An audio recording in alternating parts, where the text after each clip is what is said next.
Welcome, you're watching Vox News, your daily evening news with Rita Kamkumo. Our headlines today: Rwandan justice sentences one of the key players in the 1994 genocide, ex-mayor Ladislas Ntaganda, to life in prison.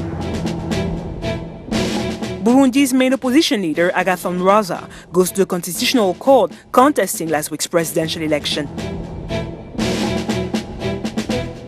Street protests continue in the United States following George Floyd's shocking death at the hands of a police officer. Our top story today: Rwandan justice sentenced on Thursday former Mayor Ladislas Ntaganda to life in prison after being indicted by international justice for his leading role in the 1994 genocide, according to prosecution authority. Nyanza's High Court found Mr. Ntaganda, who had a $5 million bounty on his head, guilty of personally leading attacks that resulted in the deaths of around 25,000 Tutsis in various locations of his former commune, Nyakizu, in southern Rwanda in 1994, including an attack on a church where thousands had found refuge. The court convicted him for genocide, extermination, and rape as crimes against humanity. The former mayor was one of the top fugitive suspects accused of playing a key role in the massacre of 800,000 Rwandans between April and July 1994, when he was arrested in the Democratic Republic of the Congo in 2015. 19 years after being indicted by the International Criminal Tribunal for Rwanda. The verdict was welcomed by survivors of the genocide, especially during the annual remembrance period of the tragedy. Mr. Ntaganda's lawyers vowed to appeal. On the political front in Burundi, following its crushing defeat at the disputed presidential election of May 20, the leader of the main opposition party, Agathon Rwasa, filed on Thursday its appeal before the Constitutional Court against the outcome of the vote, giving victory to ruling candidate Evariste Ndayishimiye. Mr. Rwasa of the National Council for Liberty stated that he had produced evidence of massive fraud to the court. He denounced many irregularities, as well as tremendous mistakes that are noticeable all over the country.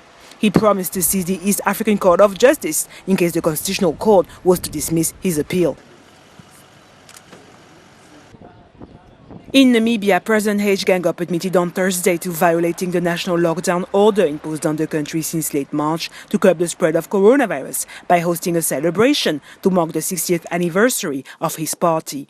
The president acknowledged that he was in the company of 10 officials and a few other people at the Southwest Africa People's Organization's anniversary celebration on the 19th of April, at a time when gatherings of more than 10 people were prohibited across the country. All guests were fined 2,000 Namibian dollars or $134, including the president.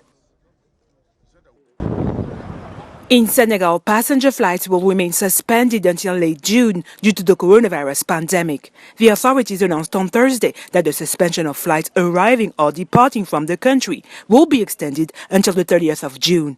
The country began suspending passenger flights since mid-March, applying the measure to flights coming from or leaving for certain countries, before generalizing the suspension and then extending it until the 30th of May. Special flights have taken place since March to repatriate Senegalese from abroad or to allow foreigners to leave Senegal. While air travel remains suspended for passengers in Senegal due to the coronavirus pandemic, a small Senegalese airline company named Transair is fighting for its survival.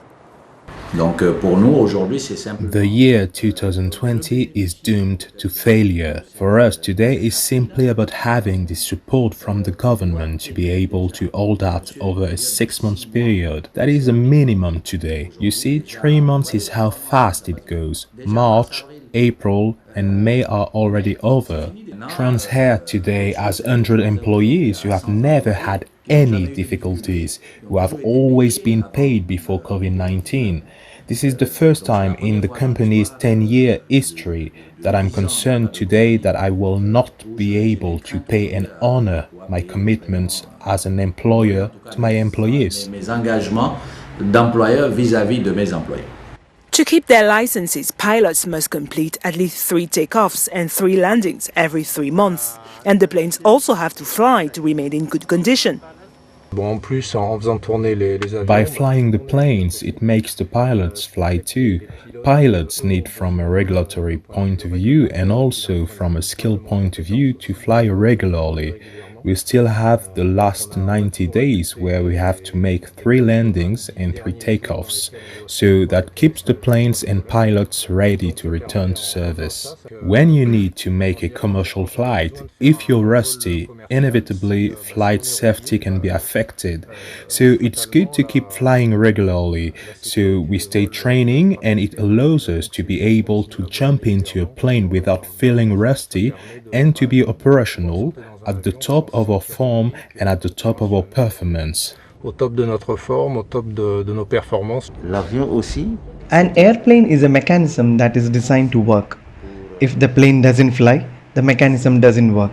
And when you take it back, if a minimum of maintenance is not done, you can have a lot of problems. The plane has to fly first to make a profit so we can have money for maintenance. However, if the plane does not fly, some maintenance will be done, but we have no earnings, we have no income. To maintain its 6 aircraft, Transair flies one of its planes once a week with empty passenger seats, costing the company over $1,000 per hour in fuel alone. On the economic front in Nigeria, the central bank cut its key interest rate to its lowest level since 2016 on Thursday, as the authorities are striving to limit the impacts of the coronavirus pandemic and the falling oil prices. The bank decided to lower the interest rate from 13.5 to 12.5%, while the authorities announced the country could experience another significant economic recession. In Nigeria, crude oil exports represent about 90% of the country's foreign exchange revenue and nearly 2/3 of the national budget. The continent's largest crude oil producer was already struggling to recover from the 2016-2017 recession, when the finance minister recently warned that the gross domestic product could contract up to 8.9% in 2020. On the security front, 60 villagers were killed on Thursday in a series of attacks perpetrated by armed groups known as bandits in 5 villages in Sokoto State in northwestern Nigeria, according to medical and local sources. Dozens of armed men arrived in the area on motorbikes and opened fire at around 8 p.m. local time. They burnt our house, burnt our shops, and killed our people. I don't have any other option than to leave the village. Local authorities said the attack came as a rude shock, as security officials had recently visited the area to try to ease tensions. The northwest of the country has been home to criminal groups for many years, perpetrating attacks on civilians to steal livestock or land and kidnapping for ransom. The African Development Bank set the record straight on Thursday, stating that no decision had been taken following the United States' recent request for an outside probe into its chief Akinwumi Adesina, accused of personal enrichment and nepotism by whistleblowers. The bank also indicated that some information had been falsely conveyed by certain media, referring to some press reports saying on Wednesday that the board had accepted Washington's request to appoint an independent outside investigator of high professional standing to further investigate the complaint. On the international scene in the United States, tensions have been on the increase since Monday after the death in Minneapolis of 46-year-old African-American George Floyd, arrested by the police who suspected him of wanting to use a fake $20 note. During his arrest, filmed by bystanders, a police officer pinned a handcuffed and shirtless Floyd on the ground while kneeling on his neck for more than 5 minutes. The man who begged the officer that he could not breathe quickly died, choked. Although the 4 police officers involved in Floyd's death have been sacked, no charges have yet been laid, fueling the anger of citizens over police treatment of African Americans. As a result, violent clashes have occurred in Minneapolis between protesters and the police in recent nights. Some protesters gathered and faced off with police officers at the South Minneapolis intersection, where George Floyd lost his life. Floyd's family demanded that the 4 policemen involved in the death of their loved one be charged with murder. Justice, no peace. Prosecute the police. Many high-level African-American personalities reacted to George Floyd's death. Former NFL quarterback and civil rights activist Colin Kaepernick voiced support for protesters on Thursday. Kaepernick said protesters had been left with no choice after Monday's murder of Floyd by police officers.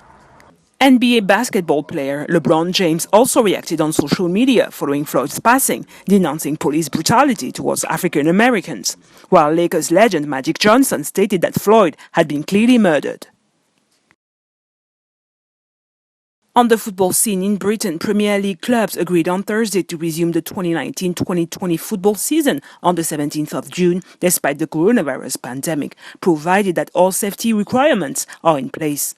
Aston Villa versus Sheffield United and Manchester City versus Arsenal will take place that day. The full match round will begin 2 days later, on the 19th of June. Due to the health crisis, all matches will be played behind closed doors. Premier League shareholders also agreed that all 92 remaining matches will be broadcasted live in Britain. Finally, two-time Kenyan Olympic champion David Rudisha will not be able to resume training for 4 months after fracturing his left ankle, the surgeon who operated him told the AFP on Thursday. The world 800-meter record holder twisted his ankle on the 19th of May at his home in Kilgoris, Kenya. 31-year-old Rudisha was previously unable to compete in the Doha World Championships last September due to a recurrent knee injury.